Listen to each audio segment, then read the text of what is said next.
Hey everybody, we're back. It's the Mimi Cast. I'm Mia, here with Malesh, Donal. Would you guys like to introduce yourselves? Hey guys, Malesh here. It's your boy. Back at it again with another Mimi Cast this time. I'll let our special guest Donal say what the topic is for today's episode. My name is Donal, and the topic for this show is Keep Your Hands Off Eizouken, and we're just going to be talking about it. So, we all recently watched Eizouken, and so it's really fresh in our minds. We all decided, we're going to finish watching this within the past week or so.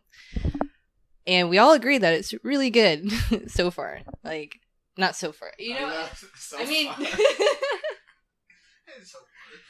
Rewind.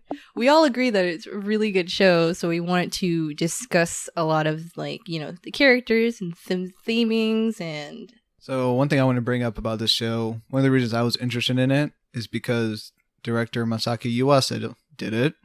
The legend. Now, if you don't know what he's done before, he's done stuff like Devilman Crybaby, Ping Pong the Animation, Tatami Galaxy. Yeah, Cryberry. So he's been one of my favorite directors, and when I saw him doing this earlier this year, I was pretty excited for it. I just was lazy and didn't watch it seasonally. Just want to do a quick shout out to you guys for, I got a question now. For what? Question? Yeah. So the question is, have you guys actually seen any of the other Yuasa shows? I know Donal, my friend here, not the biggest anime guy, so... So you said he did Devilman Crybaby? And what else? He did, Ping Pong. Ping Pong? I haven't seen Ping Pong, which, I obviously I know it's good. Obviously I heard it's really good. Even Messiah liked it, one of her friends, and he's not, the biggest anime guy. So, that's obviously on the list. Devilman Crybaby, I know Mia was traumatized by it, but, That's right. I heard it's really good. Yeah. So, I haven't seen any other ones, but those are the two I've been most open to. I saw Japan Sinks recently, and I've seen Devilman Crybaby. I don't think I've seen any others, which is interesting, because I definitely know his name, and I know he's important.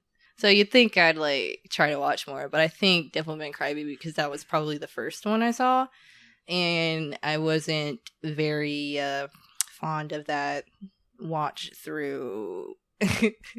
Even though I did watch it in a night. I wonder if all his other shows are that bingeable, because that and Japan Sinks, I binged them straight through in one day. That's what so after Devilman Crybaby, I was just filled with depression. It was just as an aside, what made you want to watch that in the first place? I don't know. I think I just heard about it. It was because it was a fresh for the season. It was it just came out. Yeah. And it was on Netflix, and it's easy to watch anything that's on Netflix because it's right there in front of you. Oh, okay. Yeah, that's when I first saw it. And I was hearing about it so much. I'm like, why don't I try it out? And I saw the first episode, and it was one of those things where, I don't know if I actually like this or not, but I'm entertained enough to keep going and interested enough to keep going. So that's how that happened. I should watch others, though. But Eizouken has been added to that list, which is nice. That was really nice. But that is based off of a manga, right? Mm-hmm. By, I don't know her. I don't know who wrote it. I find it interesting that it is categorized as seinen, and because I don't think I would have categorized it like that at first, but I get it after thinking about it. I don't know. It's I'm yeah, men like girls, but I'm well, girls like girls too. So then I'm well, what makes it a seinen? It's not they're super attractive or they're not here to look good for men. You know what I mean? It's not that type of thing. Isn't seinen more so? Yeah, seinen isn't really more that. It is. I guess it's more mature stories, but they're high school students. That's the thing. Well, just finishing watching Eizouken, I would say it's more of a mature story, even though it's a lot more comedy based and there's a lot more silly gags and stuff. I still think it's a very mature story what they're trying to teach you. I just wonder what it was that I don't know. It was just interesting to me because I just could have seen this as any type of girlier type of show. I guess it has less feminine aspects of it, which makes sense. They're very a lot of boyish girls. Well, I think it's notable that one thing I read about the show, about the director, is that he directed a lot of the animators to try and animate the three main characters as gender neutral as possible. Oh, that's interesting. Yeah, so they didn't want anyone to like come across as like very feminine or very masculine. They wanted to keep it a lot more gender neutral, I think, to make it more relatable. That makes a lot of sense. But I also thought about how anime is like male dominant and their focus is making anime. And they're also making, on top of that, the type of anime that they make is this kind of, would you say it's in the sci-fi realm? Or, because there's a lot of like, there's monsters, but then she has like, what's her name?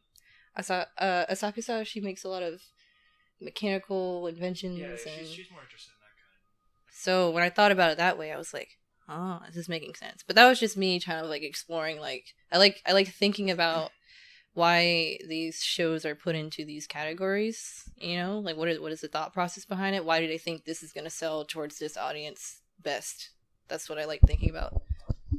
Yes. So I guess we should actually say what the show's about now. We kind of we've just been skirting that area, but the basic premise of it is that it's set in this place called like Shibame, which is not a real city in Japan. But the main character moves there, and kind of her mind, Akaska. Let's go with that. You're trying your best. You know, yeah, Akaska. Yeah. I've been preparing myself mentally to say that name. Yes. So she moves to this new city, and she's always been kind of like this nerd into anime and that kind of culture.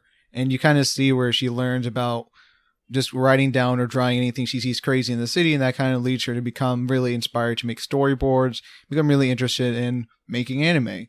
So she goes to this high school where she has friends with Kanamori, who's kind of this sharkish character that's very conniving, cunning. The way they describe her is very thuggish. Yeah.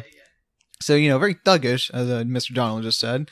Mm-hmm. And, she kind of coerces her into going to anime club where they're going to see a screening, but some stuff ends up happening, and they meet the third character in the little club called Mizusaki, who is the daughter of an actor and an actress, and her parents don't want her to actually join the anime club because they don't want her to become an animator.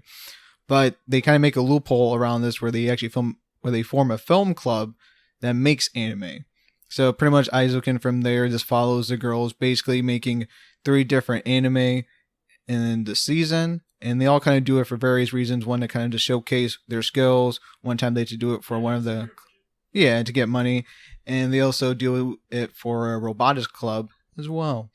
So, personally, I found the story pretty fun. I've seen shows that kind of talk about making anime or making manga like Bakuman and Shirobako. So I was kind of interested in seeing what Eizouken would do differently. And I would say the main thing was to see the more creative process behind it, as you see what the imagination scenes, as I call them, throughout the show, which kind of just showcase the characters going around this imaginary setting that they come up with to kind of figure out what their anime is going to be about. And I thought that was pretty nice. I made it a lot more interesting than it could have been. Like, I could see how... Yeah, that was just the best way to go about it. I wonder how the manga is. It's like, I can't imagine the manga being as good, to be honest, because of how they have to immerse you into this world. It includes, not just visuals, but their sound too. Whenever sound is heavily involved in something, and I find out it was adapted from manga, I'm like, I wonder how they pulled this off in the manga. There's no way they could have done it as good, without actual sound. They had to try really hard, though, to make it work. Yeah, the imagination scenes are like pivotal to show just how passionate these girls are. Because sometimes just randomly, like Asakusa would just have like a thought, and then the imagination scene would just pop out of nowhere and just like start overcoming the scene, really showing us what she's thinking about. Like straight from real life. Or like, yeah, just straight from like the surroundings and stuff. In real life, just you're literally like, just springing out. It's literally happening in real life. Is what I it think looks like. I think it's a lot more emotionally investing when you see like the physical manifestation of like these girls' creativity and passion.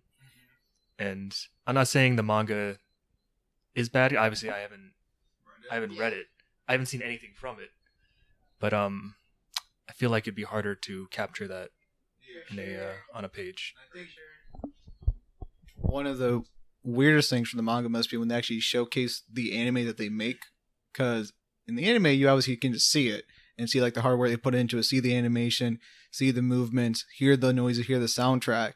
And there's definitely like in the manga, when you I'd be curious to see like how they do the anime showing screenings, because if it's just a bunch of panels where you just see like the anime, that would just be weird. I also did think about that. How can you capture that experience in just black and white and lines? That had to be a real challenge. Yeah, it must have been an interesting challenge for them. And one of the things I find interesting about Yuasa is that he's never, I think he's done a couple original stories, but most of the things that he's done has always been adapted from something.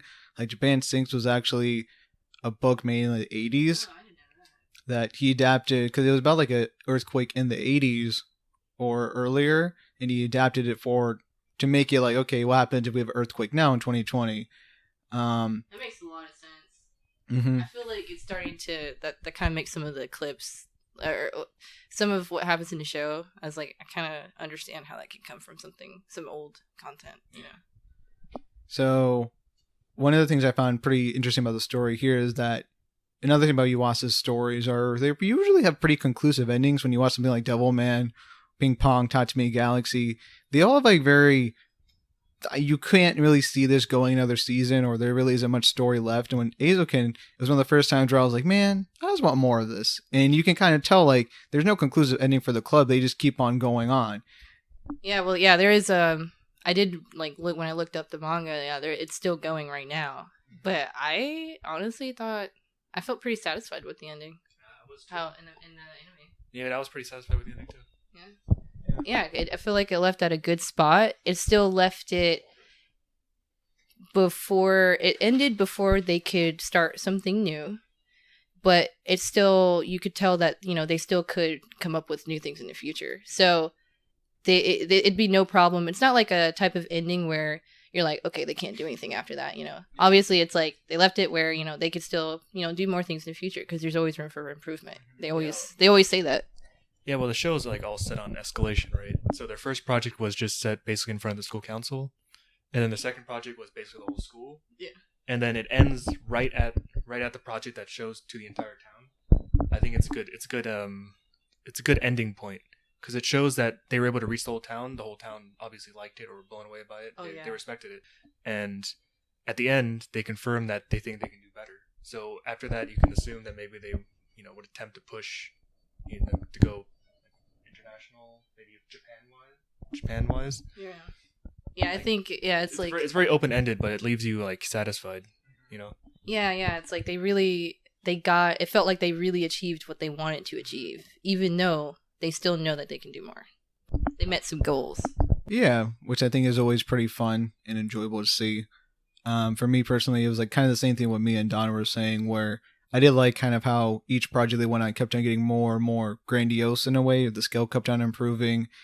And I just found the ending was fun, because I think you also kind of see with the character arcs, this kind of them all being in a position where their goals were kind of fulfilled in a way, where you got like Yuzusaki, whose parents end up being like, hey, you're cool, just be an animator, we don't care. And then you have kind of Mori, who kind of just wants to help the town but also make money, and she's able to kind of accomplish both by working on the last anime project that they end up doing. And then Akaska, she's able to just keep on doing what she loves, which is making New World, keep on building.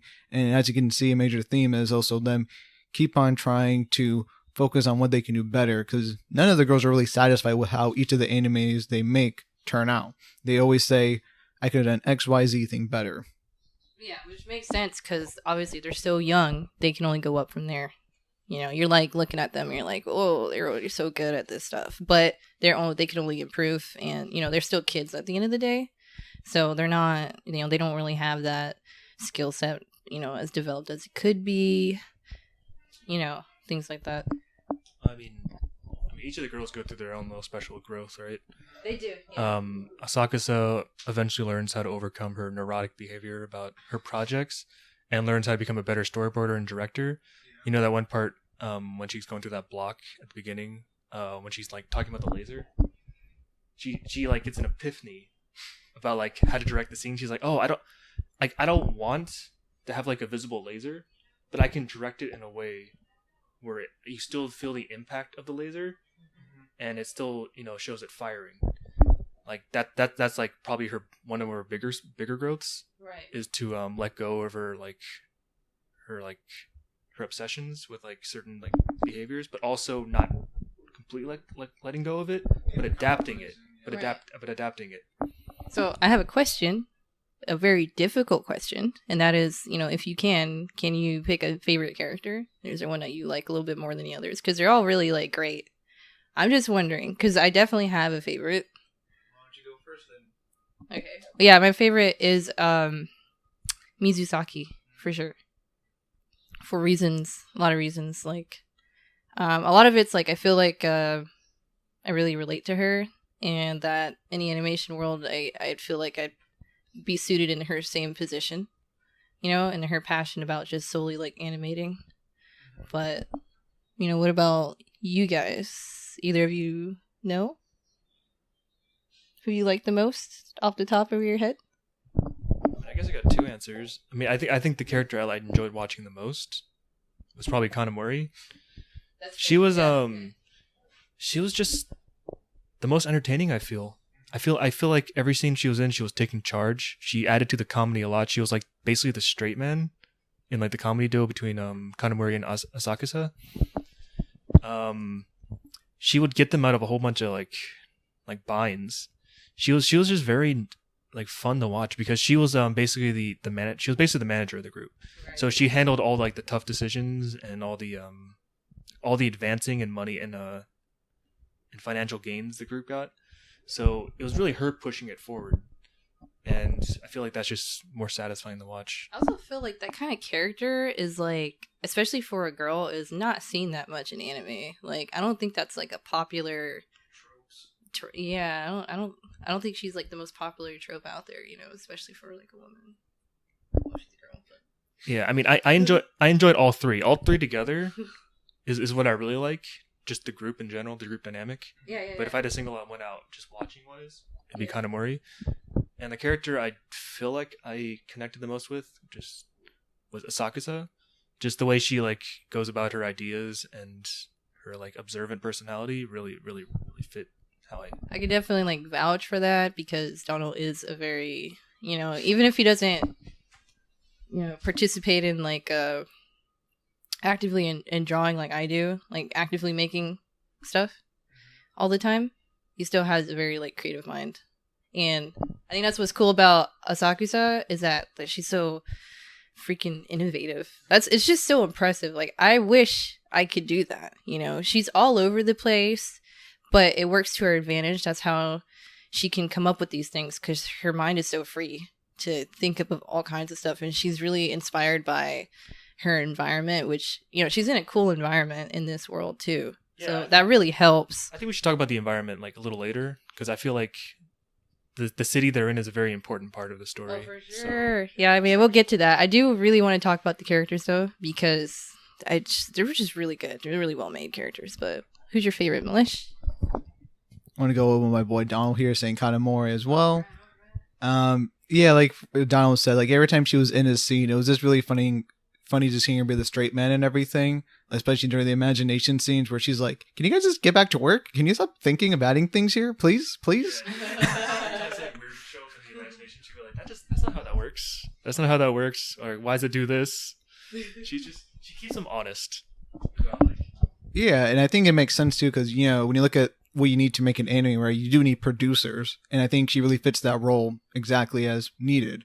She's able, like Donald said, really get everything that they need, find out ways of finding loopholes, making blackmails and all that good stuff. She was just like a really fun character, and it was really hard like not to like her.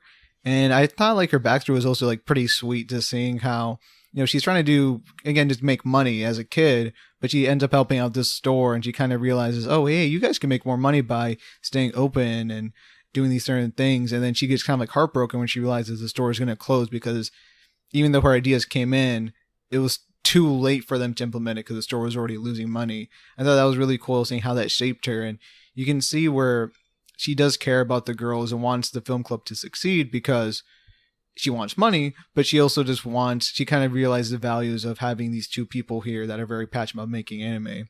And to me, like, she kind of reminded me of myself too when I was like president of the Asia Club at UNF, where you have a bunch of people that you're kind of in charge of, and you're trying to grow your club, make sure it's more noticeable outside.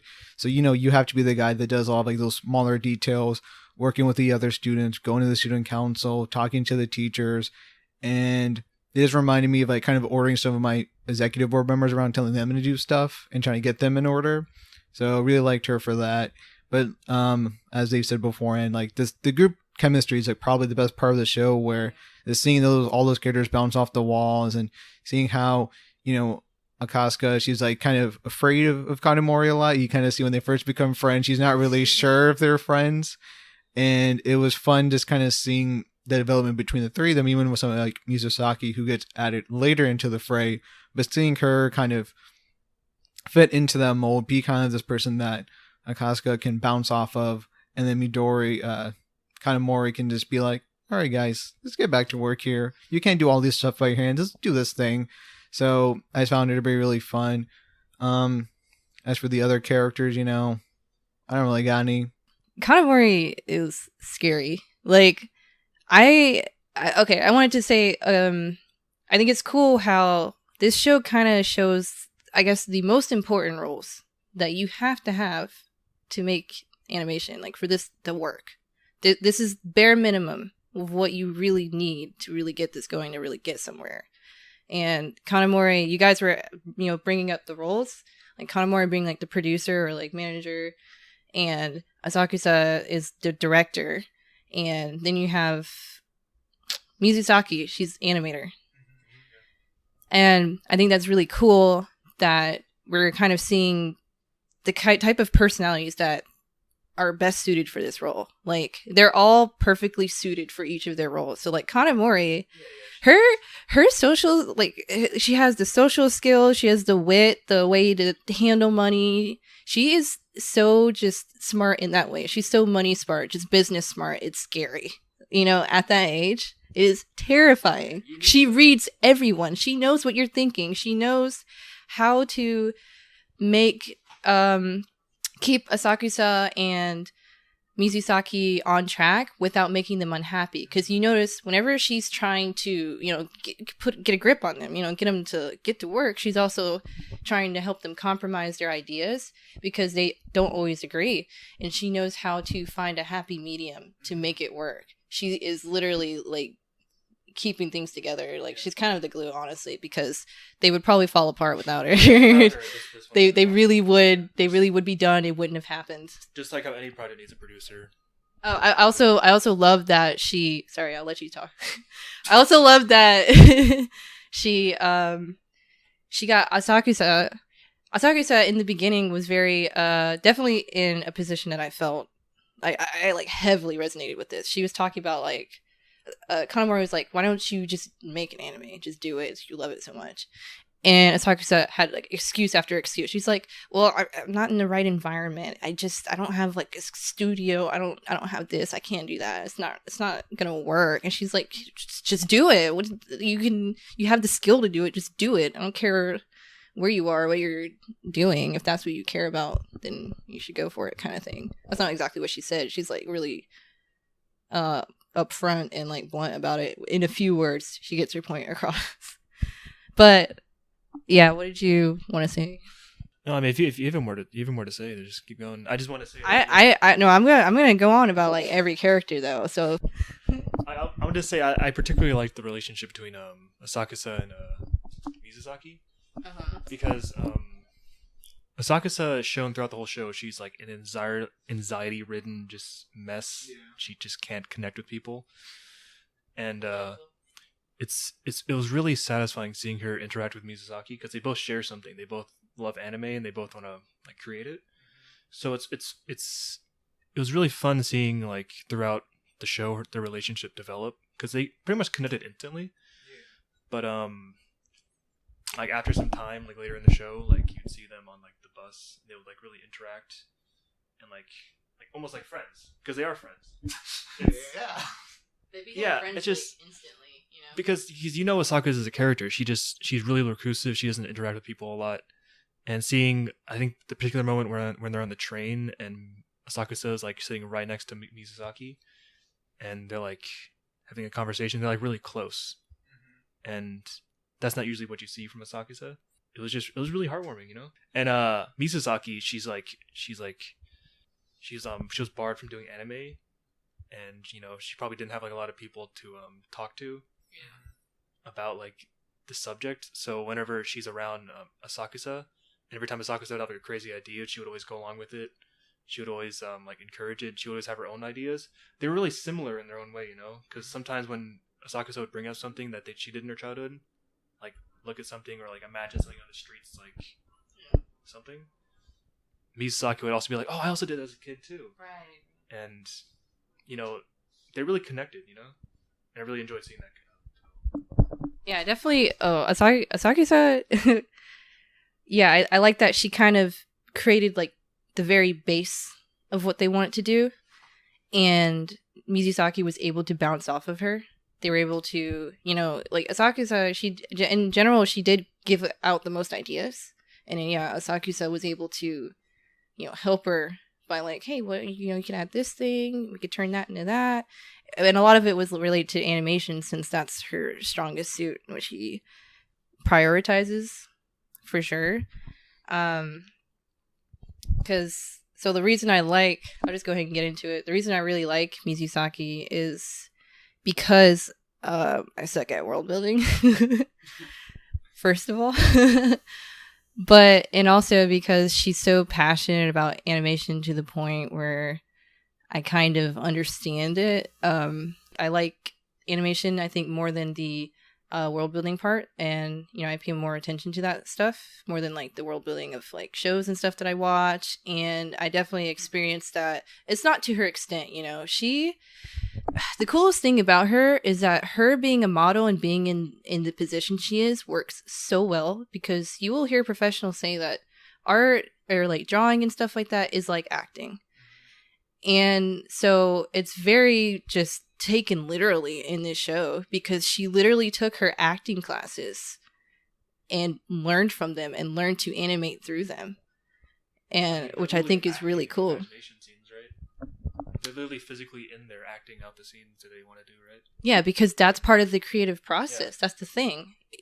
I don't think you would think about it at first. You wouldn't think like being a model or going into acting is gonna like translate that way, you know, but it really does, especially because that's what a lot of artists will say, that, you know, not only are you an artist, but you're also kind of a good actor, because you're trying to sell some like an emotion, or, you know, usually you're trying to sell something that has to relates to trying to project some type of feeling. Yeah, or like just more minute, you can see like the movement stuff, right? Where she's like, you have to swing a machete to actually know how a machete is going to swing when you look at it, when you animate it, right? So you can tell she's really dedicated to the craft of like just mimicking how people movements and just exactly how they do it, so that she's able to then portray it on the 2D world. Yeah, so she didn't really necessarily use it in the way that I described, but I think that relation is still really cool.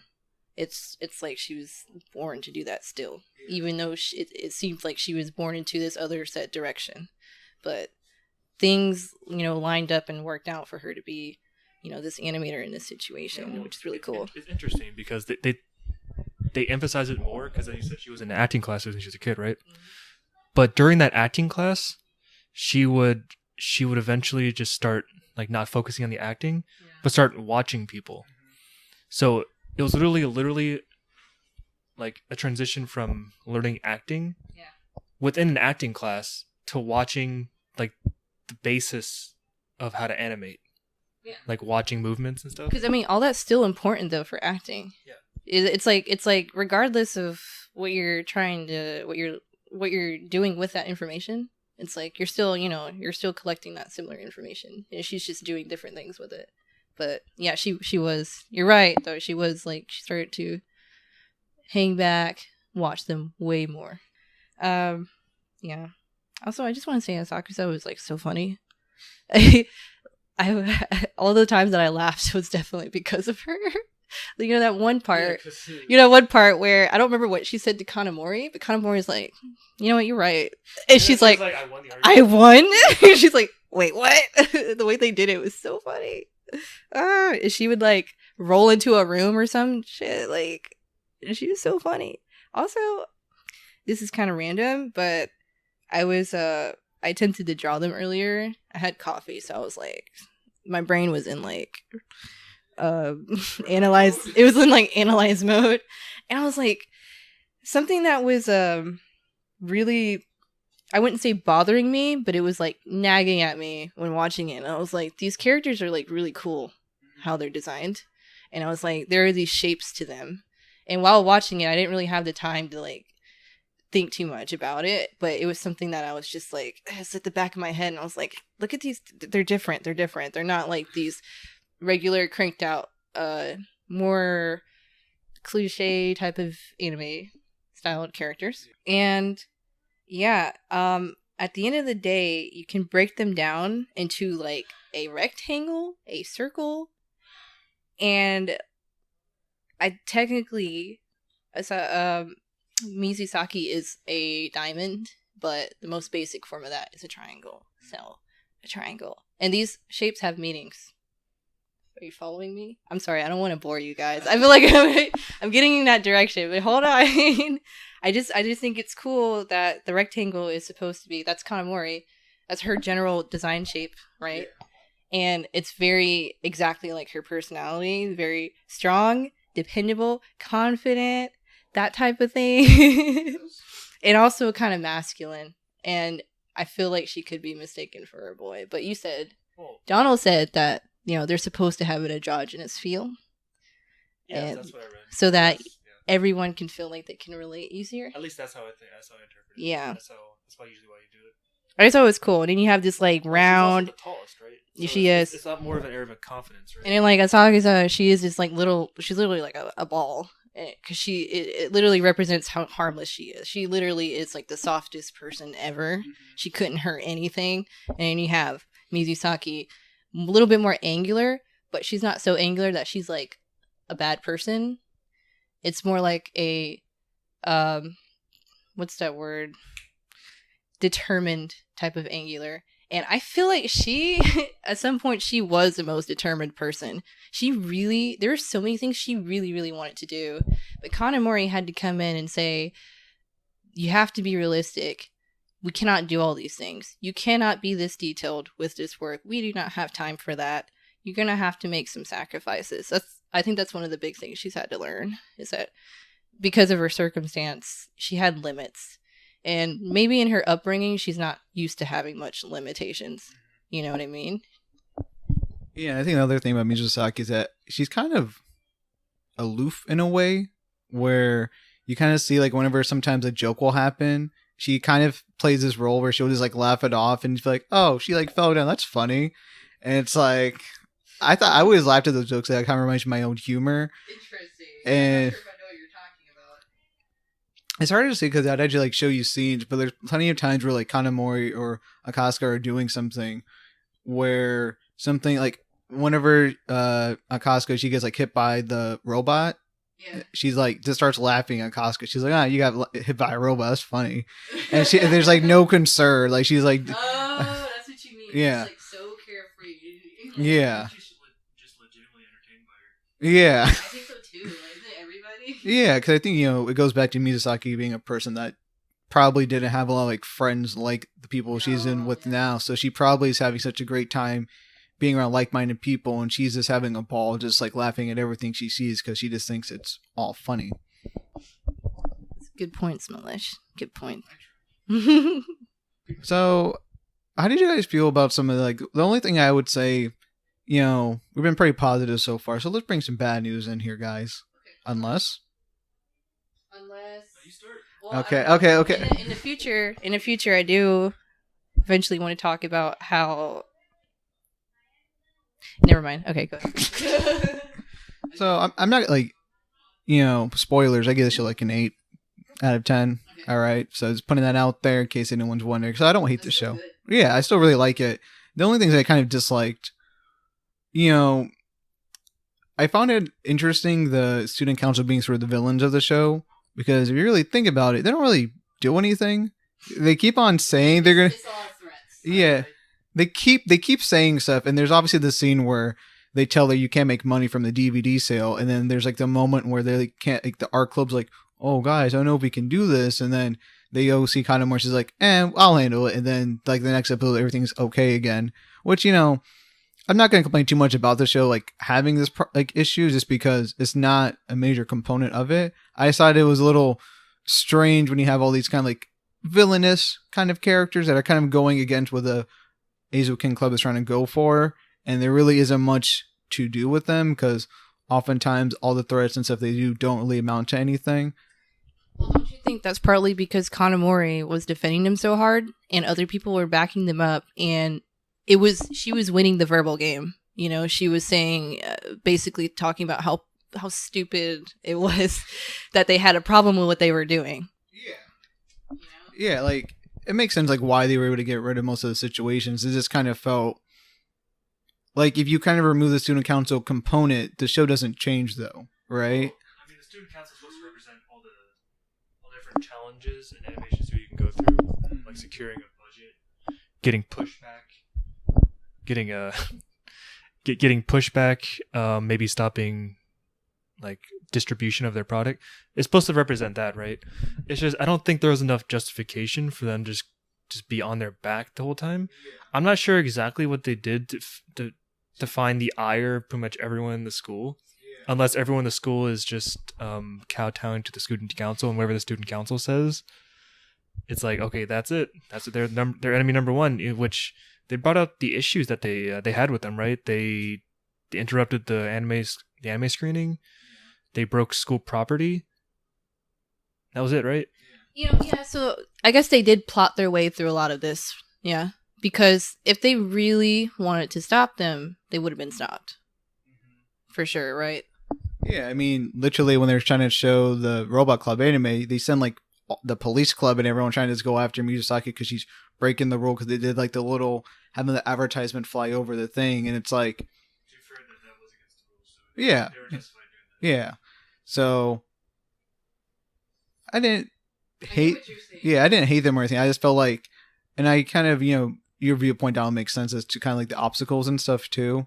I guess I just wish there was a bit more comeuppance there because I think it would have been cool seeing them actually find a hurdle where, like, it would have been kind of cool, I guess, to see Kanamori go a bit more in depth as to like how she would get out of the hurdle and like see Mizusaki and Akaska like help them out with that, because you have these characters there, and I feel like I would have liked to see a bit more interaction with them since you do make them prevalent throughout the show. So, but it's not that big a deal. I do think they get real lucky. They're real lucky that most of the situations that got bad for them, they were able to get through them pretty easy. I mean, I'm not really talking about the inconveniences they had whenever making the anime, because, you know, whenever something bad happened, for example, when that guy sent the wrong song, or whenever I don't remember, something happened with the first film they were doing. They always just found a way to improvise, which is fine because it's realistic, because at the end of the day, things are not going to go how you want them to, right? And you have to improvise. But everything else did feel a little easy, you know, because it's like you have Mizusaki.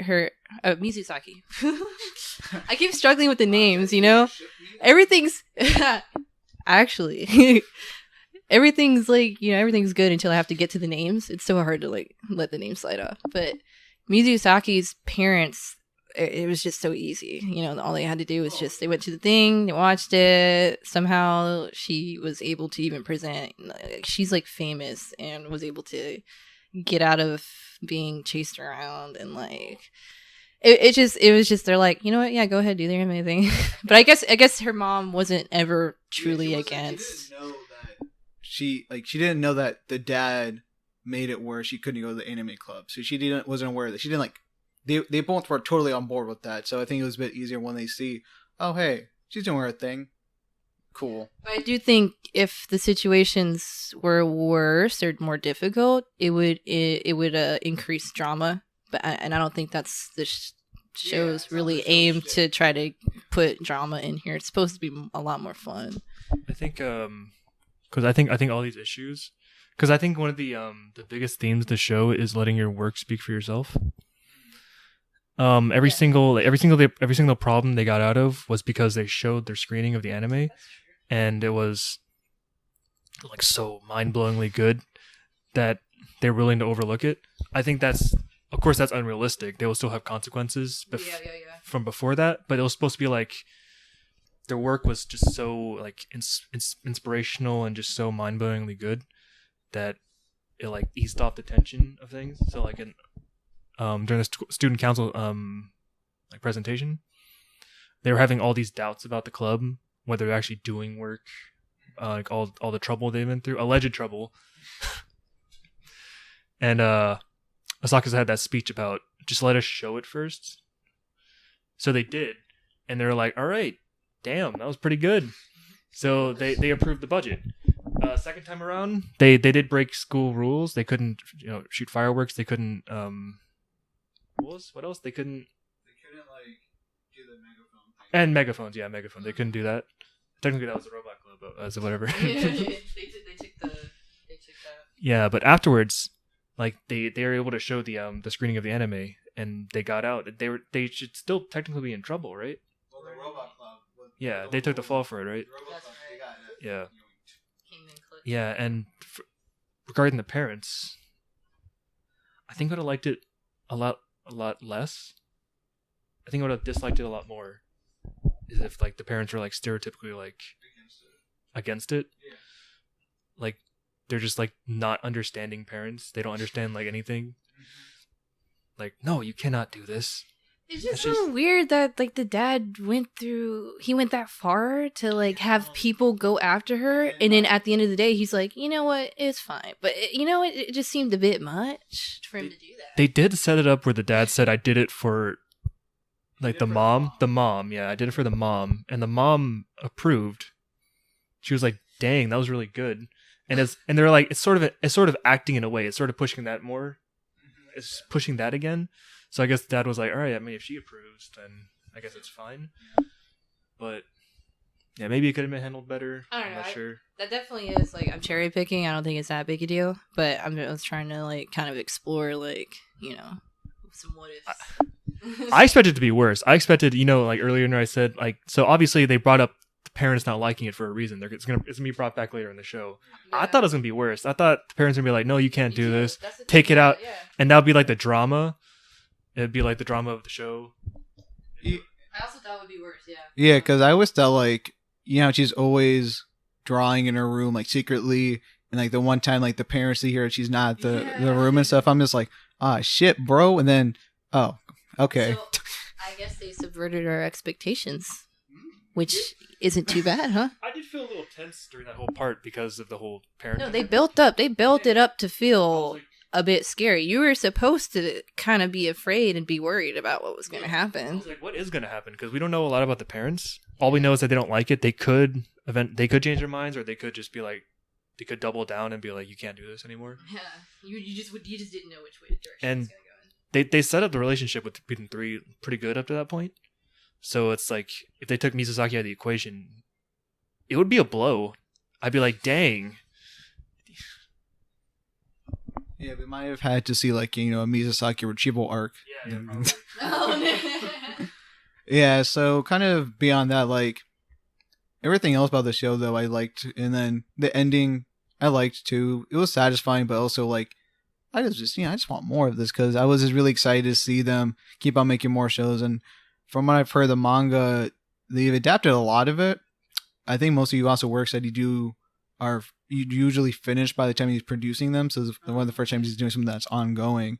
So there may be potential for a season 2, which I could see him doing because I know this is a pretty big passion project for him. And, he owns the animation studio that does all this stuff now. So, I mean, it's really just up to him whether or not he wants to continue with it.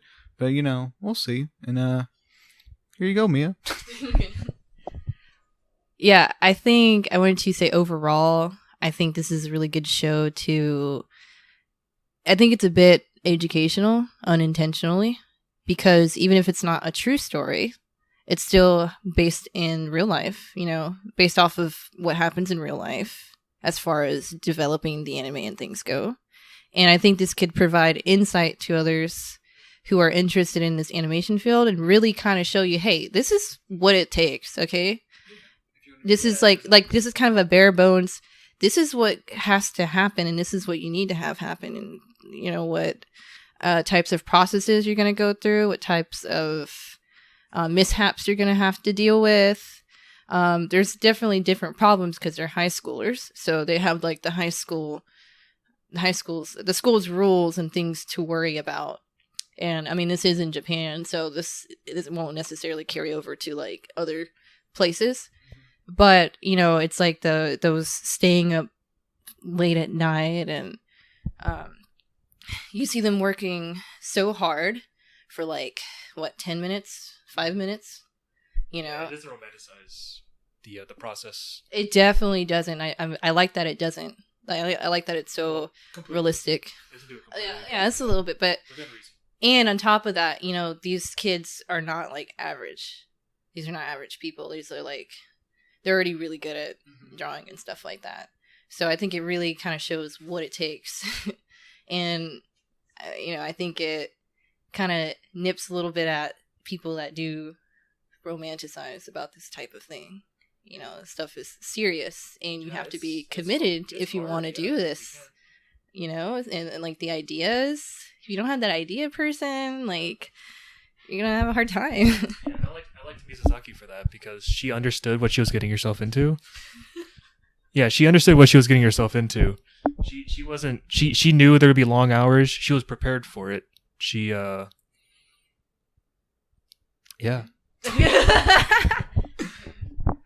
Yeah, like, you know, me, Donal, Mia, we can make an anime club, but you know what's going to happen? Out of the three of us, Mia's definitely the best drawer. I can't really do Which I don't even think I'm as good as Mizusaki, so.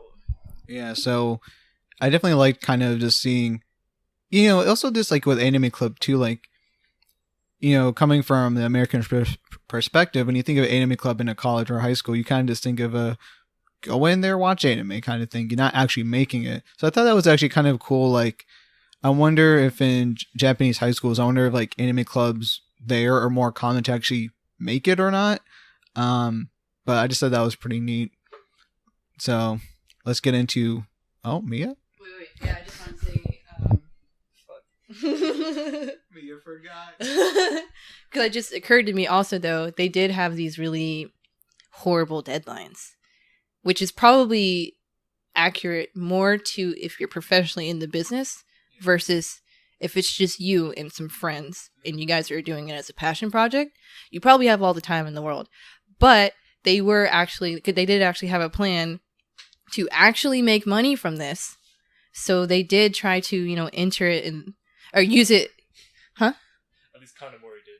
Kanamori. Right. But I'm collectively, you know, referring to them.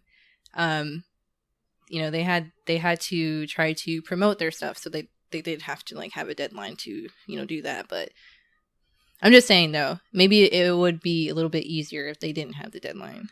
But you know, anyway. So Donal, my friend, he foreshadowed this earlier, talking about the setting of the show. So fun fact. Okay. One of our good friends, Alec, may rest in peace. He's still alive. Rip his soul. He kind of, I talked about it with the show with him because he's actually a big fan too, and he was telling me that one of the reasons why the city looks pretty weird because when you look at it, it's flooded in areas. Definitely like, whoa, is this a real place? There's no way. This looks too cool. So I was questioning it. Yeah, so I thought about that too, and you know, like Donald said too, like the setting itself, like the city that they're in is very much a character. We're Americans, never been to Japan, so. And you know, they make the setting really important for the third anime that they do, and apparently the show's set a couple years in the future, where the mangaka kind of envisioned environmental issues happening across the world, which led to the rising sea levels, thus making sort of the buildings in the city all more elevated, where they keep on stacking the buildings on top of each other.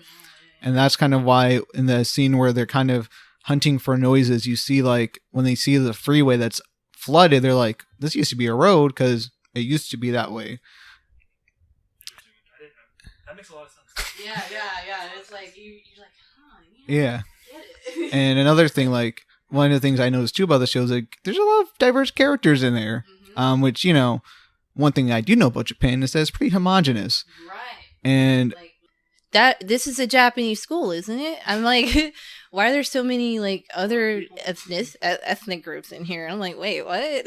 So I was wondering if there was a purpose for it, because if it's based off of Japan, there's literally like they don't have to do this. There's like no reason at all to do that. So that's why I'm like, is this fictional or in Japan, right? yeah. I figured that's the reason. It's future. Yeah, so the mangaka also just said that he envisioned Japan in the future also being more diverse. That's why one of the things Alec told me is if you actually pay attention to some of like the posters and signs across the school, they're actually written in multiple languages, not just Japanese. Which I never noticed. Did you notice that? Yeah, I never noticed. So it was kind of like it kind of just explained the setting a lot more, and it really clicked because it was just cool thinking like, oh, this explains why there's so many different colored people here, because you usually don't really see that happening. They're really unique looking people. Yeah, so that's a little cool fact about the setting. I'll pass it off to Mr. Donal right now. What are your thoughts? I mean, you like environments. yeah, I mean, I know the setting is really important in the story. It's what first inspired Asakusa to begin. It's what inspired her. She ran around the city, like literally the first episode, like beginning of it. She ran around the city just in awe of like all its strange architecture and like strange designs with the waterways. She was just completely inspired by that, and what pushed it over was watching the anime Conan, which everyone should watch. Which you watched? Yeah. And you kind of see too, like how the first scene with her and kind of more are talking like how weird the school looks, right? So it kind of goes back to why the setting is so important. Remember when they were talking about the weird placement? There's a clock here, but we don't use it because we can see this clock better. Yeah, it's just part of what Asakusa likes. She just likes how like everything sprang up, like the organic way the city was constructed. It went from, the olden town that was flooded, and you can see the evolution of the city basically, and it slowly rose up. And since the flooding, which I didn't know about, caused like the waterways, you could see like how everything came about, and that's what she really enjoys about. Yeah, I feel like not having it's like having like almost no knowledge of what Japan was actually like. You're kind of like, is this normal? Or like, Yeah, and it was really smart to make the last project they did about the city, because it's what originally inspired Asakusa in the first place. It all brought it all back into like one nice little bow, wrapped up at the end, and also it was really nice to look at. It was really diverse. It was very it was unlike a lot of things like out there. I feel it really differentiated it. Yeah, it was for something that is based in like real life and like a real world, like Earth real world setting, school setting at that. You're like, this is really cool still. It's really interesting still. Like even though there's not a lot of supernatural, like there's no supernatural elements, it's just a normal like. Yeah, aside from like creative adventures. It's girls living normal lives, doing what they love, and it's just interesting seeing them in this crazy environment. Like one time they're in this waterway and it's like on the side of a cliff, like miles above the city. Is that when Asaka says like, "Wow, we could die from here." No, that was kind of more. She's like, "Wow, we could literally die." She repeated. No, because she was like, you repeated what I... She's like, oh, she said, I like how you said that like I didn't just say that. Like, you said it like you were the first one to say that. It was funny. It's like a funny it was basically just a character in itself, the environment, which I really enjoyed looking at. Wow, that's deep. It was a character in itself. That's right. Literally the idea was making the city come alive at the end. So... That's crazy. Yeah, so the setting, dope. Good job, Yuasa. Well, not really Yuasa. I mean, the mangaka actually made the city, but dope on you, Yuasa, for come to life. Doing it justice, yeah. In like anime. Yeah, it made the show feel a little more surreal, like a little more fantasy-esque. I think it really pushed the imagination scenes, and like it helped emphasize it, right? Because literally Asakusa would just walk through the city and she'll notice something weird and make an idea about it, and it'll just spring to life. It really helped to push it, like the surrealist, like fantasy setting of it. Yeah, little circle girl, which the circle, by the way, is also a very protagonist thing, and she acts like that. Yeah, but her symbolic characterization, I guess, is Circle. That is also childlike. She's literally like a child as far as She's also like 3 foot. this freedom. Yeah. You see what I'm saying? It's so I She keeps just a shovel in her back. you see what I'm saying? They literally turned a circle into a person. I'm just saying. One of my favorite scenes is when they're stuck in the hole. She just busts out her equipment. No, I love that. Yeah, she's like Dialogue, and then as that the whole like within seconds, she just like found a way to get out. Everyone was like, "What?" I know. She has like so much. She just pulls stuff out of her backpack. It's really good comedic timing. The show's funny. No, the comedic timing in general is always good. Like with her, oh my god, they do such a good job. I love it. This is the kind of humor that makes me laugh. This is what I like. A plus on comedy. But yeah, and I think it's funny how Kanamori was holding her backpack one time. She's like, "Why is this so heavy?" What? I'm like, she's got like a shovel in there. She has a hook in there. Well, yeah, I thought it was funny too because like she has like a military grade backpack when you first meet her. So you're like, "Are you okay, dude?" Like. Oh yeah, she carries around this doll everywhere, which is probably some security because she is very socially anxious. Like Yeah, and she's like a scaredy cat too. So whenever she's in a moment where she's afraid, she just grabs onto it for dear life. She's like a 5-year-old in a probably they're like 14, 13. Every time the girls would bring up money, Mizuzaki would be like, "Is that a lot? Is that supposed to be a lot?" I'm like, yeah, it definitely. Like one of my favorite things about the comedy was since it's so based on the 3 girls and just seeing them interact and just crack jokes. You know, you just kind of think of like your friends and just kind of like the group dynamics that you have there, right? The dumb jokes that we make, like me and Donal can say banana and we'll just laugh. That's the best part about good developed like characters in groups.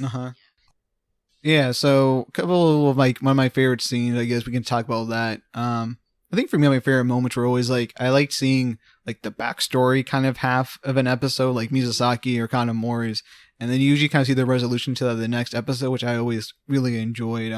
Because Mizusaki is like her trying to get kind of approval of her parents with doing something that she loves, kind of like reminding me of like what I go through with my parents, because I'm a history major in a household where like showing how much she was born to do this. Yeah, and just remind me of myself a lot where, my parents would always tell me, don't be a lawyer, be a doctor, do something like that, right? And it's like, I'm a history major. That's kind of the opposite of what they wanted to do. And it kind of is similar to Mizusaki's struggles, too. Complete opposite. Like, imagine if you're like, I'm going to make music. Ooh. Yeah, so I really liked, one of my favorite scenes is just like seeing the mom and dad like go up to her and be like, you did good, kid.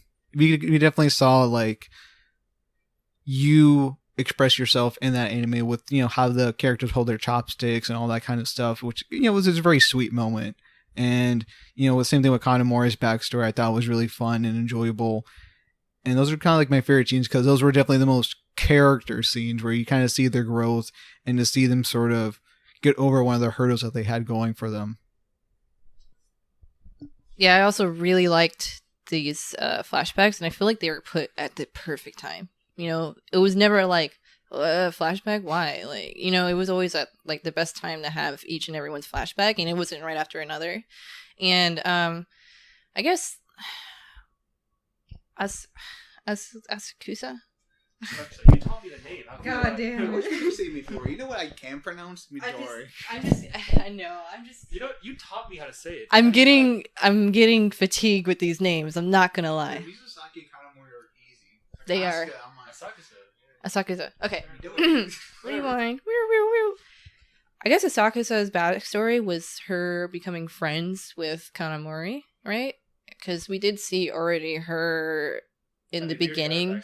We already had like a little. It wasn't like this big in-depth thing though. It was like this little bit of like. I think it shows though that she really had a pretty simple life compared to the others, probably. And she was able to kind of just live in her own world and just just be creative. I think she had a lot of freedom to be able to do that, which is probably great. Which I think differentiates her a lot from the others, since Kanamori. She's got to get that money. She's got to get that dough because that's important to her to survive. It's these all come from, deep places. And not just money, exposure. Exposure. You have to be known to make Is that also one of her things? Yeah. Oh, okay. Like in like the backstory with her at the grocery store, right? The grocery store Oh, yeah, could have okay. made more money, right? But since no one knew about it at the time, Right, it okay. got destroyed. Right. So, yeah, if you have a business, people have to know you exist. Yeah, that's true. That's true. This episode was to aid her in making the story. It was her whole thing was about like self codependence. Oh, and that's what Yeah. I mean, she does have, obviously, it's probably also her social anxiety helps her. also, She's very, to herself. and really the whole She literally in her old world. I mean, at the end of the day, yeah. And like you said, explained Mizusaki's backstory. One of my favorite scenes was when Kanamori blackmailed the AC group. Oh, I didn't even say my favorite. That was funny. I like that. My favorite scene is just any scene with Azusaki.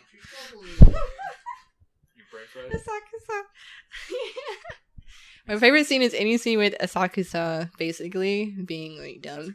I guess no, but the best one has to be the one where like she fell through the roof, maybe. I don't know.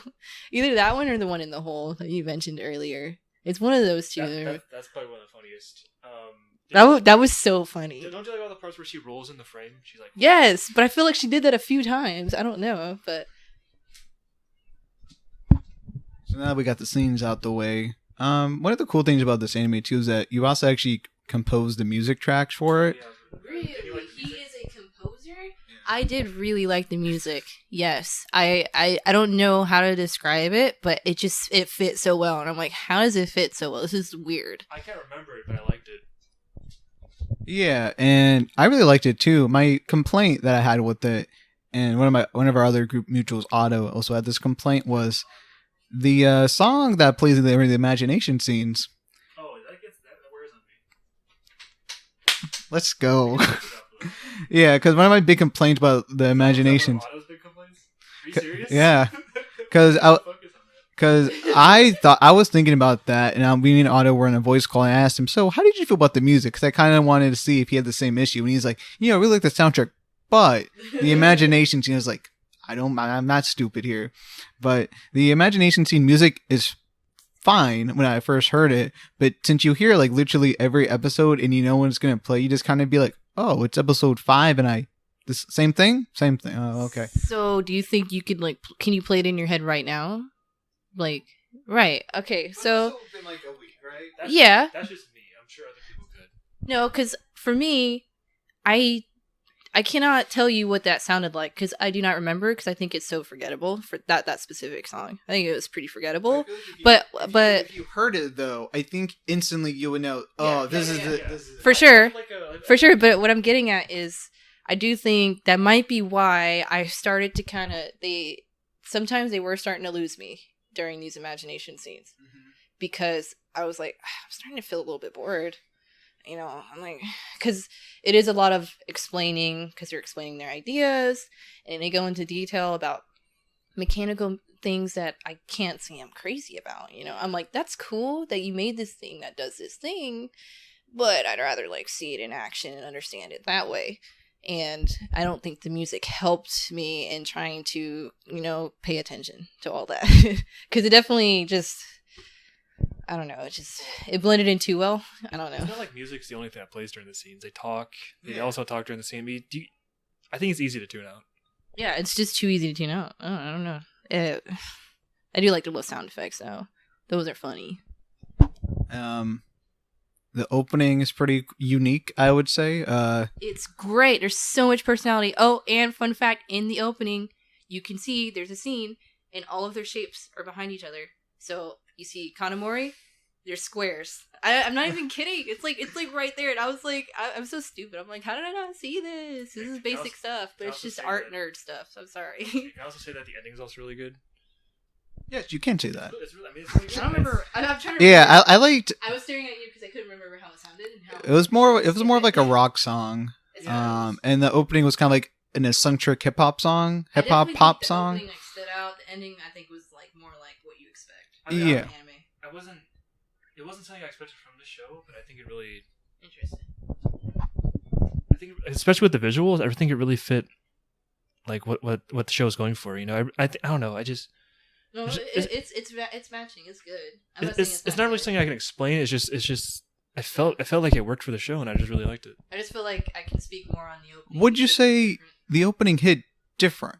Yeah, absolutely. Yeah, yeah. I remember the first time I've already heard of it before because our friend Alec will play it sometimes when we're at parties or something. But like, this was my first time actually like paying attention to it. I was like, oh yeah, it fits very well with the show, and it's pretty fun. Ending I like a lot too. And another like little fun factoid here is that Mizusaki and Kanamori are voice actors. That's actually like their first role they've ever done. Akaska's, she's done a couple other stuff, but I thought it was pretty cool seeing how Yuasa just hired these two rookies pretty much doing two main character roles, which is something I don't think you see often in the anime voice acting world. Voice actors for Kanamori did pretty good then. Mm-hmm. I like your voice performance. It probably helps too because they sound really natural, and they don't need some really played up voice acting. They need a lot more natural And they bounce sounding. off each other pretty good too. Yeah. I'm not. So they didn't have any work before, so it's kind of shocking to hear that they didn't work on anything before that. Impressive. I guess Yuasa has a good eye for like talents. You know, he's like, I see potential in you. Go for this. That's good. Didn't you want to talk about the sound person? Did you want to or not? She exists. You didn't want to? Okay. No, I mean just I was wondering. She becomes important. Okay, that's fine if you don't want to say Yeah, anything. I mean, I was just bringing that up because her you name's did mention Donal. it. These people didn't. Guys. What else was I gonna say? I was definitely gonna say something. I mean, she just becomes necessary. Okay. Just today, I saw that a live action adaptation is gonna be made. Do you know about that? Do you guys know about this? Why do they keep doing this to me? Did you hear about this? You know? Why do they keep doing this? Okay, so yeah, I just found out today. Now One Piece. What's happening? Japanese live action. And which I don't think is necessary. I think it's just obviously just a commercial type of thing. Like they just want to. But I do think it's weird. Let me just say this. What do they do with the imagination? Let me just say this. I honestly I'm bothered, and I can't say completely why, but I'm bothered that the cast of these three main characters are from an idol group. They're three girls from an idol group. And I saw a picture of them. I really want to know what they'll look like in the show, but I just saw three very beautiful, typical pop girls. So I'm like, I don't think that's what I want to play, but maybe they'll like down their looks for these roles. I just hope they end up looking like regular girls. You know what I mean?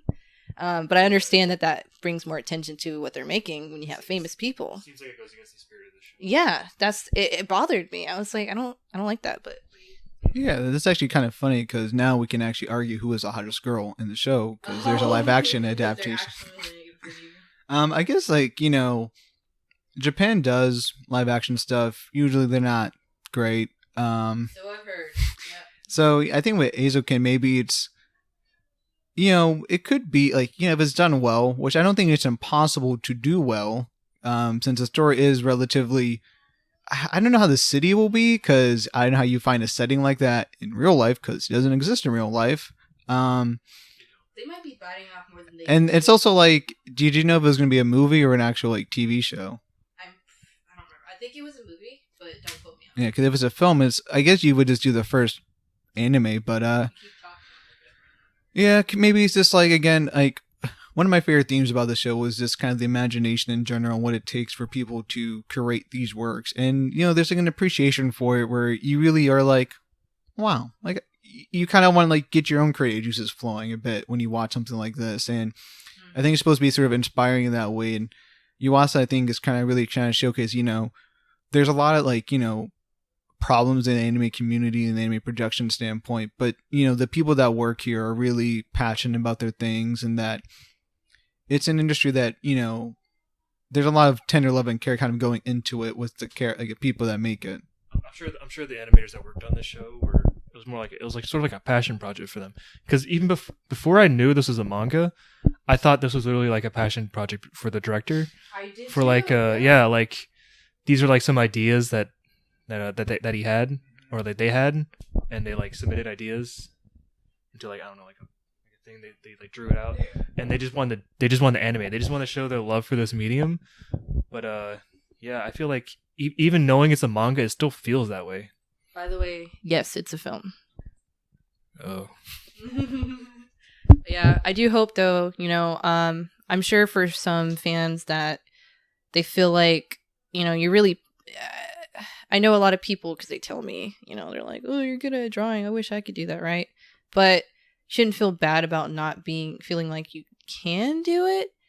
Just even supporting the people that do it is like really important, and appreciating these things is really important. Being a patron of the arts is just as important as creating them.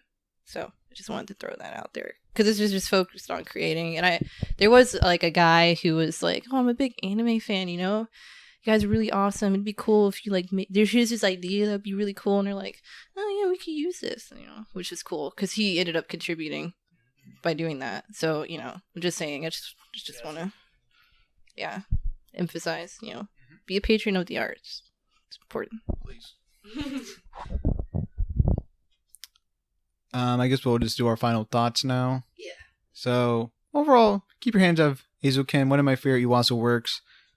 As I kind of said before, just the theme of the inspiration, the creativity, and just seeing the three characters really get their works and just make them so passionately and willingly was just really such a pleasure to watch. The chemistry of the characters with the jokes and everything was also great. Like, it was such a fun show just to watch, like, each episode, because like Mia said, some of the imagination scenes did have a lot of like jargon in there sometimes, but it still was kind of just great seeing the creative process, and it again just made me appreciate it more. And I just felt very happy watching it, and the ending itself was pretty nice. There really isn't else much I can say beyond just, if you're kind of remotely interested in watching something like this, go ahead. And there's plenty of other works that do kind of detail this, so if you're interested, watch Shirobako or read Bakuman or watch it, because they both also go into making manga professionally and also making anime professionally. Yeah.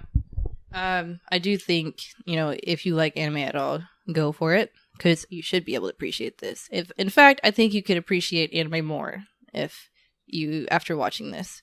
But I think it was very entertaining. I'm not gonna lie, don't take this personal. I did like it a lot more than Shirobako. Because I never finished Shirobako because I got a little bored at some point. But that is still realistic, with industry stuff. Anyhow, great show. I would give it like a 9 out of 10. I'm quite fond of it. I really enjoyed the whole entire ride. Might watch it again one day. I'll remember it for a while. Type of show. It's not like a forgettable. I think it'll like I'll always kind of remember watching it. Yeah, I really entertaining. I loved it. It was really good. I mean, it's not quite a 9 for me, but I just loved I loved looking at it. I loved all the imagination scenes. I just loved how much creativity and heart was put into it. I for one loved the jargon. I loved hearing all the little details that Asakaso would come up with, like about the world that she was making. It really made me like connect with her a lot more, because that's everything I would have to go through when I want to make something, like make a world or whatever. And I don't know, it was really creative, really fun, and yeah, everyone should watch it. I just want to defend my 9 now. Ahem. I have different standards, because for me it gets a whole lot of creative points and design points. I just want to say that matters a lot for me, especially in the anime world, because I so much value that originality in the anime world. Tens aren't just real. saying, you're right. 10s aren't real. I feel like, those issues that you guys did bring up would have made it a 10. Like, what else? Yeah, These small issues. Oh, yeah, if they were fixed. I said it wrong. Okay. If they were able to fix those issues that you guys brought up, I don't see why it wouldn't be a 10. And they were like, you guys didn't really have much to complain about at all. So, I don't know where the 8 comes from, but that's fine. You know. All right, time to break it down here. So a little tangent here. We're gonna talk about my anime ratings for a minute. Oh boy, make it snappy. So back in the day, this probably would have been a 9 for me. Oh, back in the day, here we go. But as I've grown older, and I've not to brag or anything, but I've seen 600 anime plus. I've seen a lot of anime. I mean, you've seen like 10. So like 54. You've seen like 10. and one of my friends, Roger, we often talk about like, what makes a 10, what's our highest ranking stuff. We tend to like just rank things in general. And it's kind of made me think more about like what I like about shows. How do I compare them? And once you have a plethora of 9s, 10s, and 8s, you kind of just like compare like, okay, is something like this? Let me think about it. And so I've kind of become more of a person that uses the entire scale now, where I'm not afraid to give stuff 6s, 5s, 4s, 3s, 2s, 1s, and instead of just taking, let's say, like a 7 through 10 system. And kind of why I gave it an 8 is kind of, me and Donal said some of the complaints that we had, and I just feel, a 9 or a 10 for me, they do things, they hit different for me personally, and Eizouken was definitely close to it, but again, there's just like certain standards that I have that you need, like, there's like, I feel like for me, 9 and 10 is like, I kind of gatekeep a little bit, because for me, these are personally amazing works that I can say I have no issue with, I'll remember for a long time, or works that like I can go back to be like, recommend to anybody. Like, Rakugo to me is a good example of something that I can always praise and never be like, this is lower than whatever this is. So if we're ever on Mimicast and we watch something that I do give a 9 or 10, you'll be in for a treat. Not yet, though. Yeah, because I just feel like, and I also think I see what you're saying, and I think for me, usually if it's lower than like a 7 or even maybe around a 7, I think I don't finish watching it long enough to even give it a rating. I cut it off real early for what I'm watching. You know what I mean? Yeah. So that's why I feel like that's a good defense for why I'm pretty generous, or I come off as really generous, and maybe I probably am more generous than most people, but I mean, in the grand scheme of things, right? Your rating system is your rating system, right? Yeah, I can't like attack you that much for it. Yeah, but 10s aren't real. Perfection cannot truly ever be achieved. So, Donna, if that's your rebuttal then, so does that mean a 9 is a 10 for you then? Since if you never score anything, okay. It all makes sense.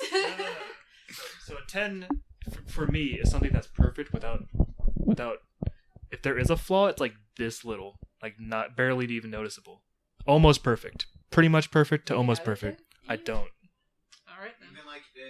Let's say, I only have meme 10s. like, what about like in any medium? This is on like Is there a 10 in any medium this is- that you watch this week? this is not my person for like my subjective Your scale. ranking system. Yeah, this is not from like there's no 10 on my like actual like problems like objective scale. On my subjective scale there can be 10s. Because this is what I personally like without the flaw. Yeah. Like Berserk is a 10 for me, but it has problems.